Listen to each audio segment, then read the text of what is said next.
Hi everybody, Ian Bremmer here around your world in 180 seconds. As always, I have your questions lined up on my phone and we're ready to go. Number one, do U.S. strikes on Iran expose cracks in the NATO alliance?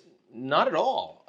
Lots of things have exposed cracks in the NATO alliance over the past years, but on Iran, NATO allies are pretty aligned. They consider Iran an implacable enemy. They don't want the Iranians to have nuclear capabilities.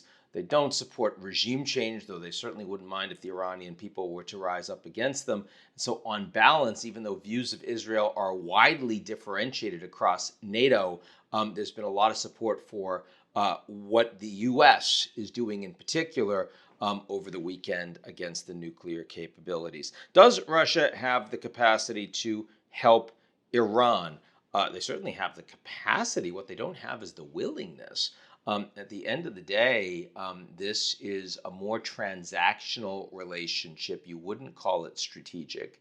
The Russians are happy with oil prices being up in the 70s. And I mean, if there were disruptions in the Straits of Hormuz, that'd be even better for Iran. Iran is, at the end of the day, an economy that really runs on the basis of stuff they take out of the ground, oil most important. So they like that.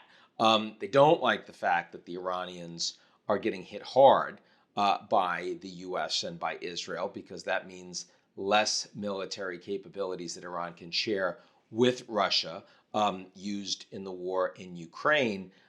There's been plenty of international criticism coming from Russia saying this is, unconscionable attack, risking World War III. Maybe even other countries would give nukes to Iran. This is all bluster. There is no indication the Russians are doing anything to help Iran defend themselves or to take action against Israel at this point. Finally, as the UN turns 80, how must it adapt to serve the world over the next 80 years? Well, 80 years is a long time, and I don't think anyone's thinking about what the UN or the geopolitical system is going to look like that far in the future.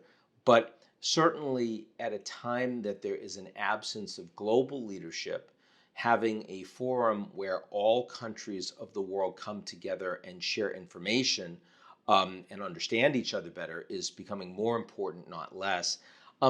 Also addressing common global challenges, and not to say that resources are necessarily being put towards those challenges in a sufficiently significant way.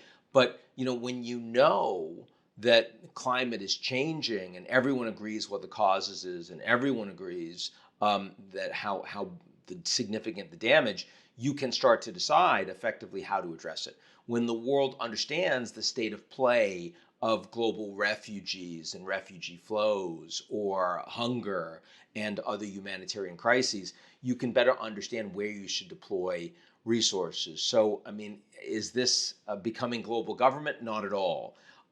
Is it becoming a global resource for understanding the nature of challenges and opportunities that then individual governments, members of the private sector, and NGOs can be more effective all over the world? Absolutely. And even though that's not spectacular and it doesn't make big headlines, it's really, really important. That's it for me. I'll talk to y'all real soon.